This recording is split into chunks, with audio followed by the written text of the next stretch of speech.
Hello everyone, welcome back to my channel. Before starting the video, please subscribe and keep watching for more details videos. Eala fails to sustain dream start, falls to Wimbledon champion. Manila, Philippines. Eala had a dream start to her debut in arguably the biggest stage in tennis. The Filipina, however, could not find the finishing kick to close out the defending champion. The Filipina tennis ace squandered a first-set win and dropped a painful three-setter to Barbara Krejcikova of the Czech Republic, 3-6, 6-2, 6-1, in the opening round of the Wimbledon Championships on Tuesday, July 1st.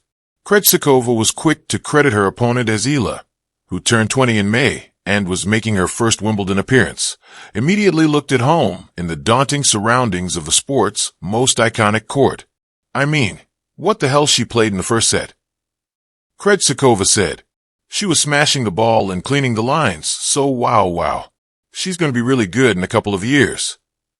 The Czech champion threatened to end the deciding third set early when she zoomed to a 3-0 lead. But the lefty Eala managed to delay her demise by holding serve in the fourth game to finally get on the scoreboard, 3-1.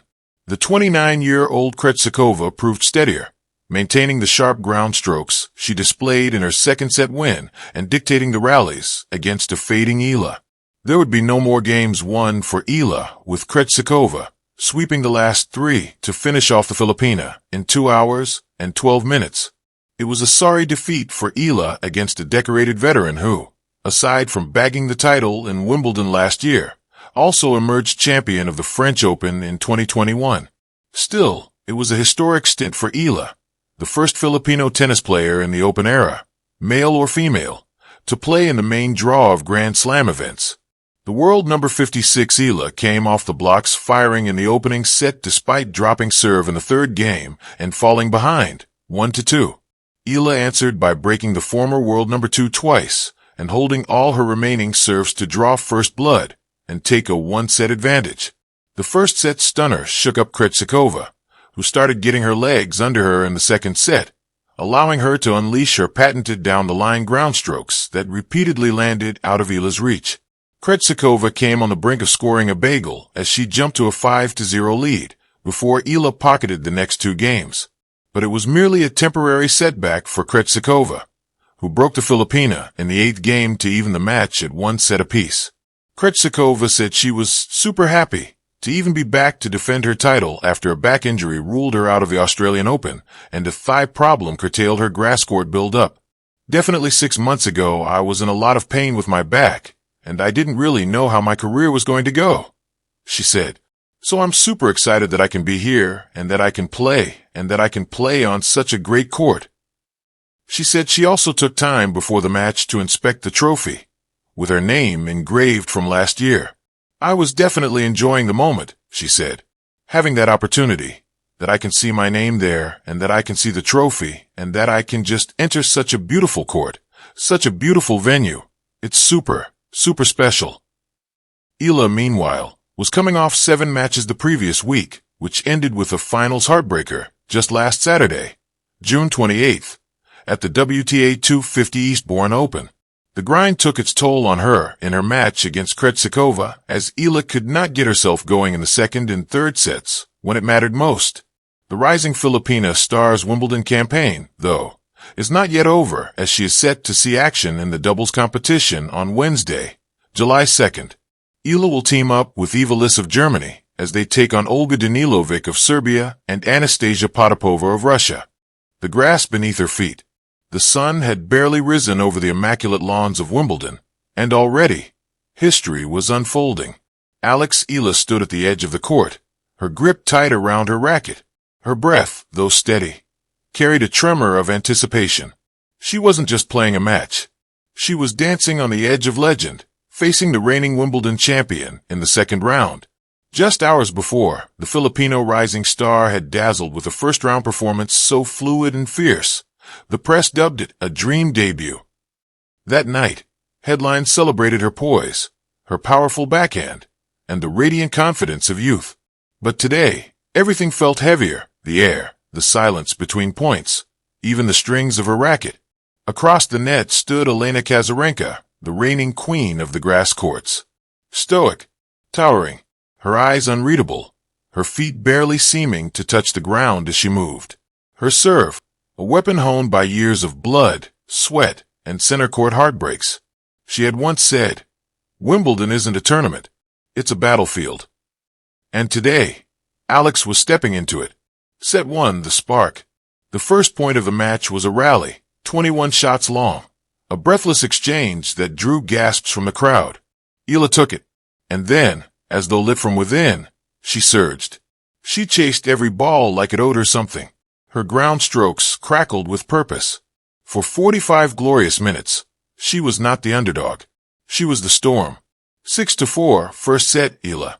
The crowd roared, not because they disliked the champion, but because they loved to fight. They loved courage. And in Alex, they saw both. In the player's box, her coach clenched his fist discreetly. Her parents, watching from Manila, leaned forward on their couch, not daring to blink. For a moment, it felt possible. A miracle brewed on grass, a young star outshining the reigning light. Set 2, the shift. But grass, as Alex had learned, is a fickle friend. Fast, slippery, brutal in its silence when momentum shifts. And shift it did. Elena, wounded but not broken, returned with the cool cruelty of champions. Her shots deepened. Her footwork sharpened. The rhythm of the match began to change, subtly, but inexorably. At 2-2, Kazarenka broke serve with a vicious return winner down the line. It was a shot that said, "I'm still here." Alex, who had danced so freely in the first set, now found her feet tangled. Her winners turned into errors. Her confident glances became fleeting. 4-6, second set, Kazarenka. The match was level, but something inside Alex had shifted too. She looked to her box for reassurance, for recalibration. Her coach gave a small nod. "You're still in this," it said. Set 3, the lesson. By the third set, Wimbledon had turned into a furnace of pressure. The crowd, sensing the drama, leaned in. Every rally was a narrative. Every miss, a miniature tragedy. Alex fought. She ran down impossible balls. She saved break points with audacity that reminded the world why she was here in the first place. But Kazarenka, she wasn't here to play fairy godmother to someone else's Cinderella run. She was here to win. At 3-3, a 9-minute game ended with a double fault from Eala, her first of the match. It was like a thread snapped. Kazarenka pounced. She began moving Alex side to side with surgical cruelty. She grunted louder. Her serve picked up pace. 5-3. Alex served to stay in the match. She started with an ace. Then a beautiful cross-court winner. But at 30-15, nerves crept in. A mistimed forehand into the net. Then a missed lob. Then match point. One last rally, 14 strokes. Alex stretched, reached, prayed with her racket for the ball to land in. It didn't. 6-4, 4-6, 3-6. Game, set, match, Kazarenka. Aftermath, the silence and the thunder. The crowd gave them both a standing ovation, the victor and the valiant. Alex walked to the net. Her eyes were dry, but her chest ached. Kazarenka offered her a firm handshake and a small, rare smile. "You've got fire," she said. In the locker room later, Alex sat with a towel over her shoulders. The press would write that she fell, that she failed to sustain the dream. But that wasn't what she felt. She had held her own against one of the game's best, and for a set, she had made her bleed. Her coach sat beside her. "You okay?" She nodded. "I wanted to win. I know, but I didn't. Not today. But look at me, Alex. She needed her best to beat you. That says more than the scoreboard ever will." The dream doesn't die. In the post-match interview, Alex was asked, "What did you learn today?" She paused. "I learned that the dream is real, that it's not just about winning, it's about showing you belong. And I do." That night, in a small restaurant not far from the courts, Alex quietly celebrated with her team. No champagne, just pasta, laughter, and reflections.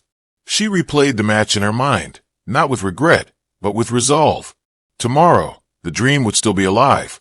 And grass remembers.